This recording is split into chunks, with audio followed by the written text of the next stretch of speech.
What is a sonic weapon? How terrifying invisible attacks can cause brain damage. It is feared that U.S. diplomats have come under attack from sonic weapons in both Cuba and China. A number of American citizens have been evacuated from the Chinese embassy after suffering a mysterious illness, whilst remaining staff were placed on high alert.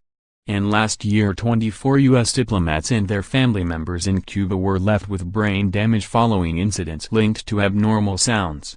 Currently, both these cases remain unsolved because the U.S. has not been able to prove sonic weapons were used against their citizens, and Cuba and China have denied wielding these oral armaments.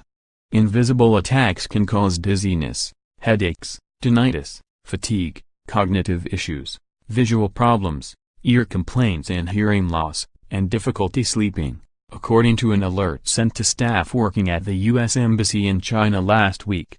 The sonic weapon which may be most familiar to British readers is the mosquito, a controversial device which emits high-pitched frequencies that are inaudible to adults but are just the thing for scaring off groups of loitering teenagers. Military-grade audio artillery uses a similar principle to the adolescent repellent but pumps up the volume to cause more damage. They are sometimes called sonic bullets, grenades or mines but work on the same principle, using sound waves to hurt or incapacitate an opponent. At low levels, sonic weapons cause nausea or discomfort. But at high levels they can cause nausea and vomiting, or even burst the eardrums and leave people with brain damage.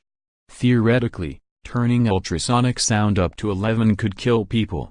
London violence reaches new low as woman, 90, is attacked in her own bed. Can you see the real alligator just feet away from boy playing with plastic one? Emirates to launch windowless planes to make them lighter and faster when on high power. The effects are like a punch in the guts, ranging from nausea to involuntary evacuation of the bowels.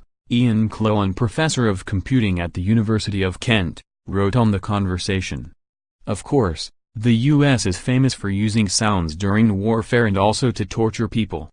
It reportedly blasted Iraqi prisoners with the song Fuck Your God by Deicide and even the theme tune to Barney the Purple Dinosaur. One detainee at Abu Ghraib was also made to listen to a loop of David Gray's Babylon so loud it made his head feel like it would burst. But the stealthy use of ultrasonics against its own diplomatic staff is highly unusual. We don't know whether sound was used to deliberately hurt Americans, or whether it was an unintended consequence of a surveillance tool. Let's hope the U.S. doesn't prove its rivals used sonic weapons, because the next noise we could hear will be the drums of war.